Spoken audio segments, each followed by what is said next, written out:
እዚህ ጋር የምታየው የውጭ ባህር ዛፍ ነው። አሁን የኛው የምታየው ዛፍ ኦልሞስት ከ40 እስከ 50 ድረስ ይደርሳል። ቅድም እንዳልኩ ሜትሩ። እዚህ ጋር የምታየው ደግሞ ወይራ የሀገር በቀል ነው። እንግዲህ የሀገር በቀሉ ጥጉን ይዞ ነው የተቀመጠው። አየሁ አይደል? እና ያኛውም ኦልሞስት እስከ 15 እስከ 20 ድረስ የማደግ አሁን ቁረጡ እንያዘው በቃ 15 እስከ 20 ሜትር ድረስ የማደግ እንትን አለው። አየህ 15 እስከ 20 ከ15 እስከ 20 መጋዙን ተጠቅማችሁ ነው የምትጥሉት? ይሄን ሰልስለውታል። መጋዙን እንትን ያደርጋሉ።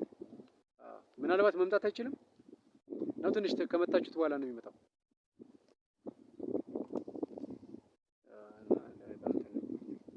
እና ሌላው ምናልባት ስትቆርጡ የተወሰነ ኮፒስ ቁጥቋጦ አቆጥቁጦ መልሶ ራሱን መተካት ስላለበት ያው እየቆረጣችሁት ያለው ውሃ እንዳይተኛበት አቆራረጡን ትክክል እየቆረጣችሁት እንደመጣችሁ አስባለሁ።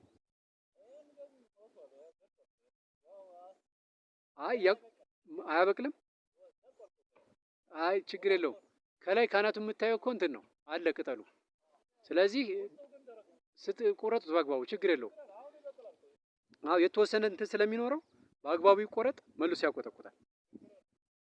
እንደዛ ታደርጉታላችሁ።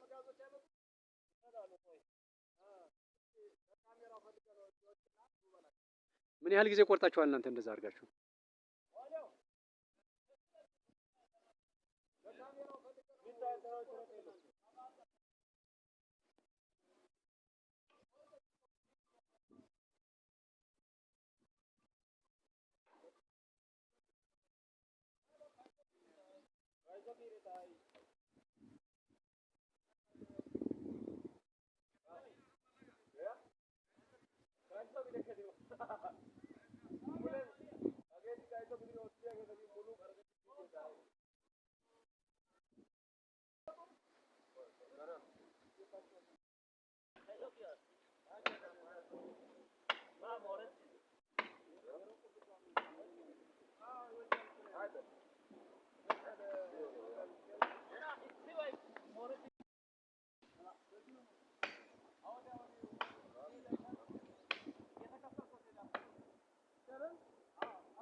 አይታይም ብዬ ነው።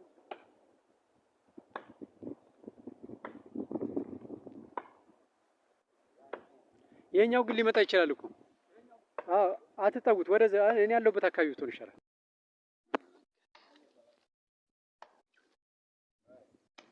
ያው እዚህ ጋር እንዳለመው እንዳየው የት ነው ይሄኛው? ወፍራሙ እንትን ነው እንደዚሁ እንትን ነው ባህር ዛፍ ነው። ሁለት አይነት ዛፎች አሁን ወደ 55 አይነት ባህር ዛፍ ኢትዮጵያ ውስጥ ገብቷል አላልኩ?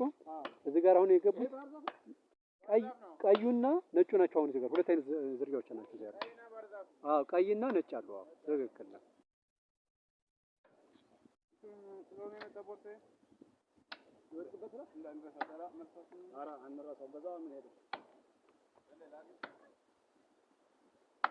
እንዳልኳችሁ መሰለህ አሁን እዚህ ጋር የማይቆረጥበት ምክንያት ባህር ዛፉ ብቻ ራሱን ኮፒ ስለሚያደርግ ነው። ሌሎቹ ደግሞ አሁን ለምሳሌ ቅድም እንዳልነው የፈረንጅ ጽድ፣ እነዚህ ወይራ፣ ያበሻ ጽዶቹን እዚህ ጋር አገር በቀሎቹን አንቆርጣቸው። ለምንድን ነው? ራሳቸውን የመተካት እንትናቸው አናሳ። እነዚህኞቹ ደግሞ ስሩ እንዳልኩ ቅድም አሁን እዛ ጋር ስሩ ፍንግል የሚል ነው። አየሁ አይደለ? ስሩ ፍንግል የሚል ነው። አየሁ አይደለ? የዛኛው ባህር ዛፉ የደረቀውን እዛ ማየት ትችላለህ።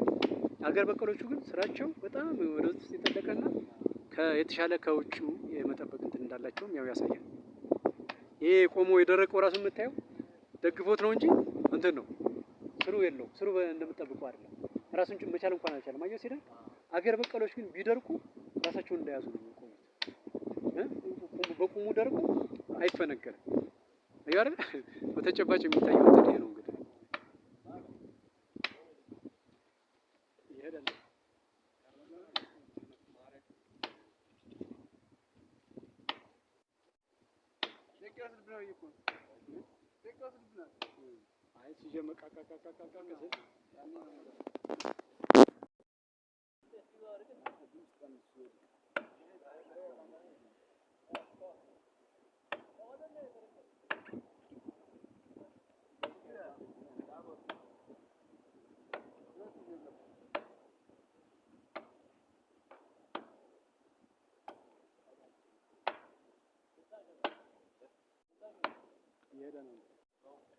ገና ነው።